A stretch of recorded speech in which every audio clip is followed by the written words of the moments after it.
In this video, we'll be talking about microplastics and its relation to insurance.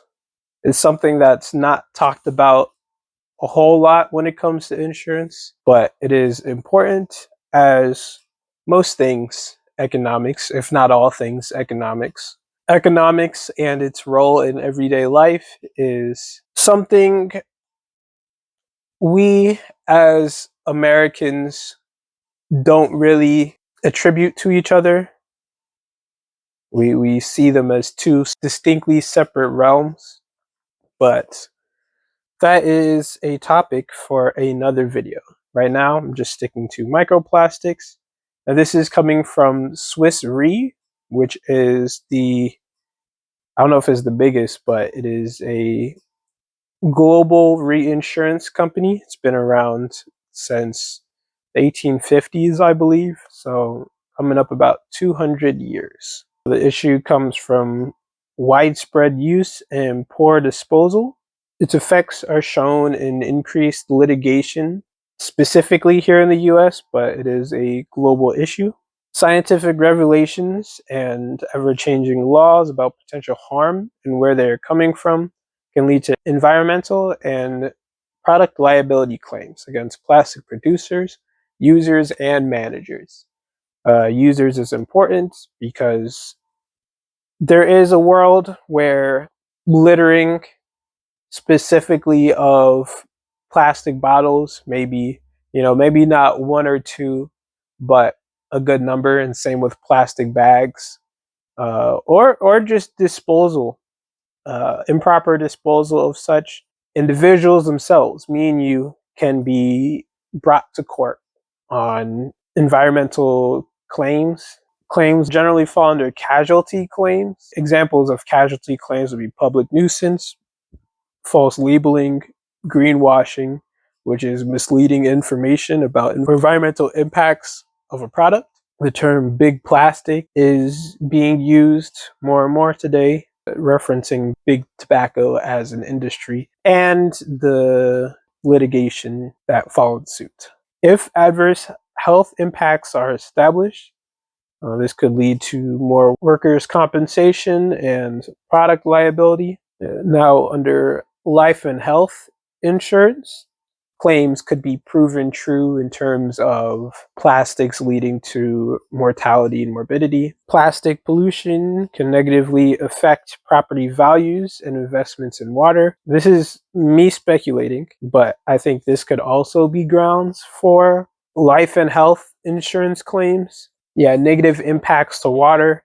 If this is brought to a court in relation to drinking water, this could also be grounds for litigation. So it'd be two separate claims. One would be for the impact of the plastics themselves on an individual, which I will get more to later, but then also through another avenue being drinking water. The environmental impact, according to the OECD, which is the Organization for Economic Cooperation Development, projects increase from 435 million tons of plastic, which was from 2020, to 736 million tons of plastic in 2040.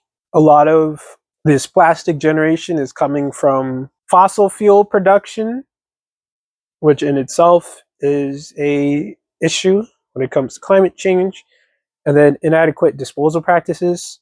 50% of plastics are single use, so water bottles and grocery bags. Less than 10% are recycled, which I'm also a part of that less than 10%, or a contributor as to why it's less than 10%. So my bad. Around 60% or 66%, so 2/3, is incinerated or landfilled in a controlled manner, but greater than 25% leaks into terrestrial or aquatic environments. An example that was brought up is the Great Pacific Garbage Patch, which is about 3 times the size of France, similar to the size of Texas or Alaska. And the pictures of this garbage patch are terrifying. It's absolutely disgusting. These are man-made islands. And it's crazy to think that all this plastic, if reused, if made in a way, I don't know how feasible this is, but if instead of it being trash, if instead of being an island of plastic trash, maybe just a plastic island, we have enough. Clearly, we have enough. Could house a good 1,000 people, maybe, but 1,000 people less homeless, or 1,000 less homeless. Plastic decomposition is non-existent, pretty much. It takes hundreds, thousands of years to decompose, and it takes longer in water.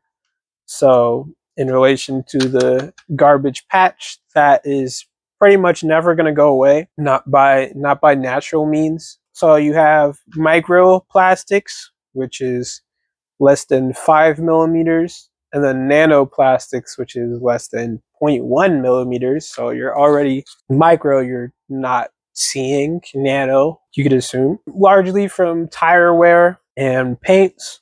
Other sources include cosmetics and personal care products, such as microbeads. Plastic production using fossil fuels, as I said earlier, itself is impacting climate change. So kind of a double whammy when it comes to adverse environmental effects, which opens the door for more plastic-related climate change litigation. There are mitigation tactics that have been introduced. Drive recycling, which I don't know anything about. Plastic substitutes, so biodegradable. All right, now we get to adverse health effects on human health, which dives directly into life and health insurance and how there's potential for claims there. The carbon footprint made by fossil fuel production. Climate change itself, we're already experiencing hotter than normal weather. This past couple of weeks, months have been an average of 100 degrees here in North Carolina.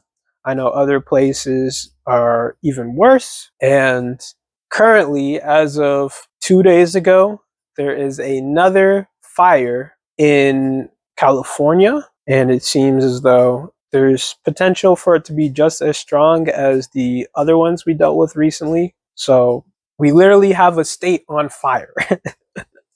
There is a state on fire. What is important here when it comes to litigation is casual relationship. If with beyond reasonable doubt, it can be proven that fossil fuel production of plastic is a direct cause of climate change, a causal relationship between climate change and increased forest fires in California, then that opens the door to a lot of litigation. It takes time because it is a battle in court, and these big companies who engage in these practices, they're very well prepared with they throw a lot of money at attorneys and lawyers to poke holes at the science. But eventually, at some point, as incidents grow, as the room for doubt shrinks, as these problems continue to occur, it becomes a whole lot more likely that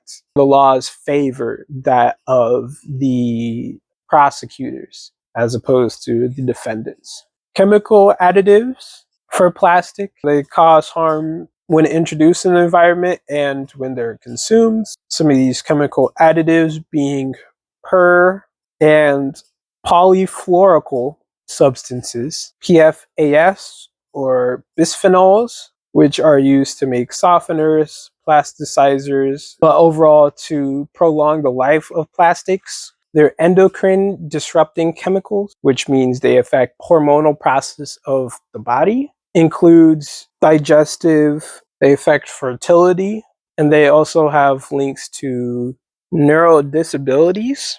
Findings have found plastic in blood, liver, kidney, and the brain. Nanoplastics are small enough to pass through cell membranes, getting into the smallest crevices of the human body. A causal link between plastic exposure and disease and health has yet to be established, but there is growing evidence. One of these pieces of evidence being established is particles lodged in blood vessels can increase chance of heart attack, stroke, death, or neurotoxic effects. So in today's climate, with a dismantling of the federal body, a lot of deregulation going on, these things won't prevent environmental litigation liability. Companies will still be held accountable if these causal relationships are established. The only thing that would change is a shift of enforcement from federal body to district courts to state courts, consumers being me and you, and yeah, state attorneys. Always something to consider when it comes to litigation and insurance is the financial incentive if you win. They not only put money in the pocket of the litigators, but it provides a financial incentive for a company to cease doing whatever it is that caused it to be litigated in the first place. And that is microplastics in relation to insurance. Thank you. And if you found this video informative, don't forget to like, subscribe, and share with friends and family.